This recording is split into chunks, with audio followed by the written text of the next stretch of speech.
3748 number حدیث ہے صحیح بخاری میں کہ جب حسین ابن علی کا سر کاٹ کر عبید اللہ ابن زیاد گورنر یزید جو کوفہ میں اس کا گورنر تھا اس کے سامنے لا کے تشت پہ پیش کیا گیا، والعیاذ باللہ تعالی، اللہ کی لعنت ہو ان پر، فرشتوں کی لعنت، تمام لعنت کرنے والوں کی لعنت جنہوں نے حسین ابن علی کو اس طریقے سے شہید کیا، آمین۔ تو وہ چھڑی مار کے ان کے حسن کے بارے میں کوئی کلام کرنے لگا، یہ بخاری میں بھی ہے اور ترمذی میں بھی ہے۔ تو انس ابن مالک وہاں کھڑے ہوئے تھے تو وہ تڑپ اٹھے، تو انہوں نے کہا کہ نبی علیہ السلام کے سب سے زیادہ ہم شکل حسین ابن علی تھے، اور بخاری کے الفاظ ہیں 3748، اس وقت حسین علیہ السلام کی داڑھی اور سر میں وسمے سے رنگا گیا تھا، یعنی کالا خضاب لگا ہوا تھا۔ کالا خضاب لگا سکتے ہیں، اس پہ میرا کلپ بھی ریکارڈڈ موجود ہے، لیکن 70 80 90 سال کا بابا نہ لگائے، چھوٹی عمر تک 50 55 تک، اللہ سے ایک ٹاپک ہے۔ بہرحال اس میں بھی موجود ہے کہ وہ انس ابن مالک وہاں کھڑے تھے، اس کے سے لوگ سمجھتے ہیں شاید سنان بن انس ان کا بیٹا ہوگا، اور انس بن مالک نے ساتھ ہو کے کام کرایا، ساتھ ہو کے کرایا ہوتا تو وہ عبید اللہ کو ڈانٹتے تو نا کہ تو کیا کر رہا ہے، چھڑی مار رہا ہے۔ باقی لڑ تو سکتے نہیں تھے۔ انس بن مالک کی اس وقت عمر 100+ تھی، یا 100+ تو نہیں ہوگی، آلموسٹ آپ سمجھ لیں 60+ تھی، کیونکہ 93 ہجری میں فوت ہوئے ہیں 110 سال کی عمر میں، 70 کے ہوں گے آلموسٹ اس وقت۔ تو بیچارے دل میں ہی اس کو برائی کو برا سمجھ سکتے تھے، جتنا وہ کر سکتے تھے وہ کر دیا، ادروائز تو وہ مروا دیتے تھے۔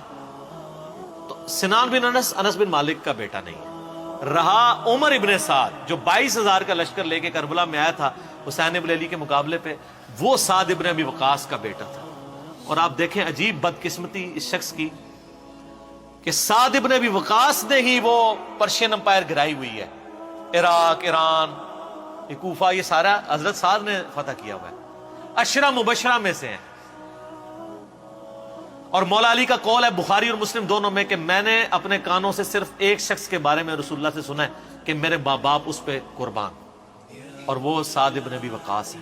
ان کا نام ہے سعد ابن مالک، ابی وقاص ان کے باپ مالک کی کنیت تھی، یہ دونوں نام ایک ہی صحابی کے، سعد ابن ابی وقاص۔ مولا علی جن کے بارے میں کہہ رہے ہیں کہ ان پہ نبی علیہ السلام نے اپنے ماں باپ جمع کیے ہوئے ہیں، اور نبی علیہ السلام کے رشتے میں معمول رکھتے تھے۔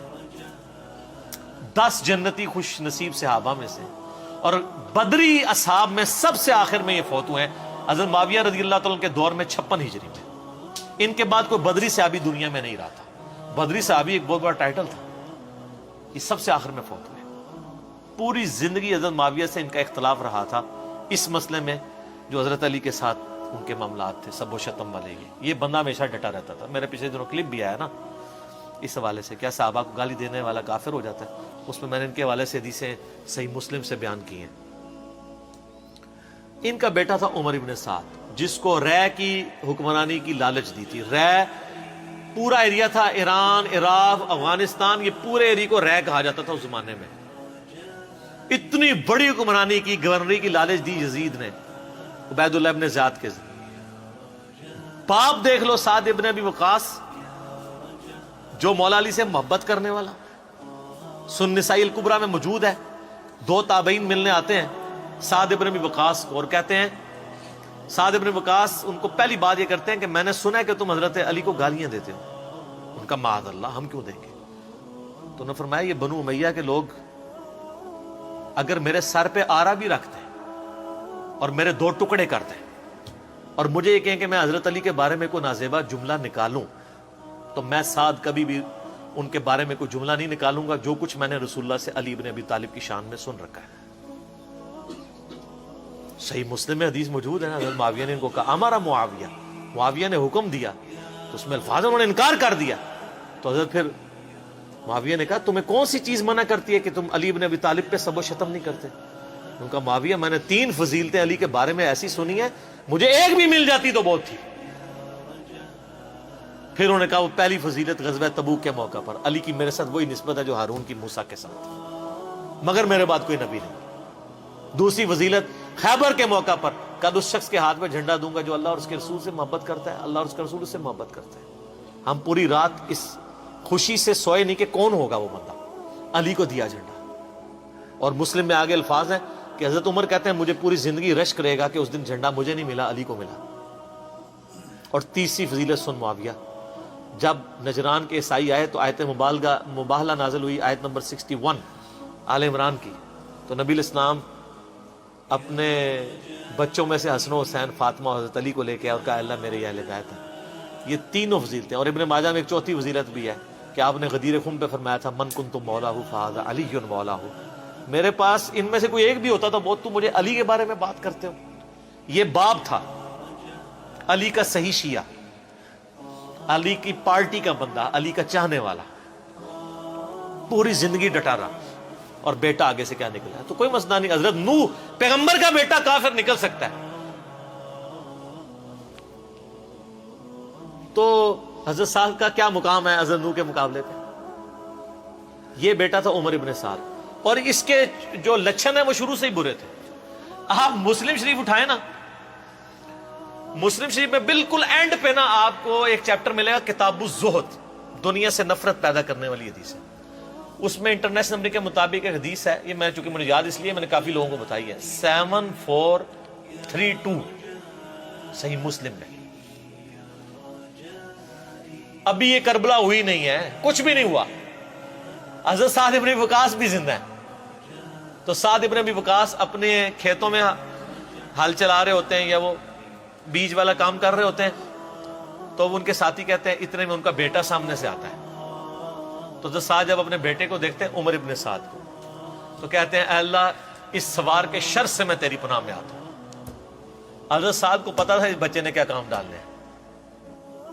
وہ اپنی زندگی میں اسی بیٹے کے شر سے اللہ کی پناہ مانگا کرتے تھے. کہتے ہیں جب وہ قریب آیا تو آتے اس نے کہا ابا جی لوگوں نے تو حکومت بانٹ دی، کوئی گورنر بن گیا، کوئی بن گیا، تسی ایتھے بیٹھے جناب حلوائی پہ کر دیو.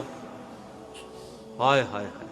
تو حضرت سعد ابن وقاص نے اس کے عمر ابن سعد کے نا سینے پہ نا گھونسا مارا اور کہا کہ اللہ تعالیٰ کو پرہیزگار بندہ پسند ہے جو گمنامی کی زندگی میں مر جائے، جسے کوئی جانتا نہ ہو. تو یعنی وہ انہوں نے ایک گوشہ نشینی کی زندگی اختیار کر لی تھی. تو ان کو پہلے ہی لیکن اس نے اپنے باپ کی نصیحت نہیں پکڑی. یہ پھر یزید کی لالچ میں آ گیا، اور پھر آپ دیکھ لیں جو کچھ اس نے آج تک لوگ لانتے بھیج رہے ہیں. باپ کو لوگ رضی اللہ عنہ کہہ رہے ہیں. آپ شیعہ سے پوچھ لیں سعد ابن وقاص کی کتنی وہ عزت کرتے ہیں. میں ابھی کل ایک کلپ وہ ایک شیعہ عالم تھے سید جواد نقوی صاحب کا سن رہا تھا، تو وہ اتنی تعریفی کلمات کہہ رہے تھے اور بتا رہے تھے کہ بھئی بیٹا یہ نکلا اور باپ کو دیکھیں، باپ نے ایران فتح کیا تھا، دوسری بڑی سپر پاور گرائی تھی، اور بیٹا آگے سے کیا نکلا. اچھا آپ دیکھ لیں کہ دین ایفرٹ کا نام ہے. یہ نہیں ہے کہ یہ وراثت میں ٹرانسفر ہو. انبیاء کی وراثت میں ٹرانسفر نہیں ہوئی ہے تو اور کس میں ہونی ہے؟ تو اس لیے ہم قطعاً نہیں کرتے، اور اہل سنت کے ہاں کوئی بھی نہیں ہے. مفتی منیب صاحب نے اگلے دنوں ایک مس ہینڈل کیا تھا معاملہ، تو پھر بعد میں پورا پرچہ پڑھ کے سنایا انہوں نے. اس پرچے میں تو آلموسٹ انہوں نے یزید کو کافر ہی کہہ دیا ہے، اور پہلے کہہ رہے تھے کہ جی وہ یہ پتہ نہیں کیا، مطلب یہ لوگ ان کے مفادات ہوتے ہیں اپنے. بہرحال جب ان کے سر پہ پڑتی ہے پھر یہ صحیح بات کہتے ہیں، جب سر پہ نہیں پڑتی پھر اور باتیں کرتے ہیں فیم حاصل کرنے کے لیے. الٹا بدنامی ہوتی ہے. ٹھیک ہو گئی.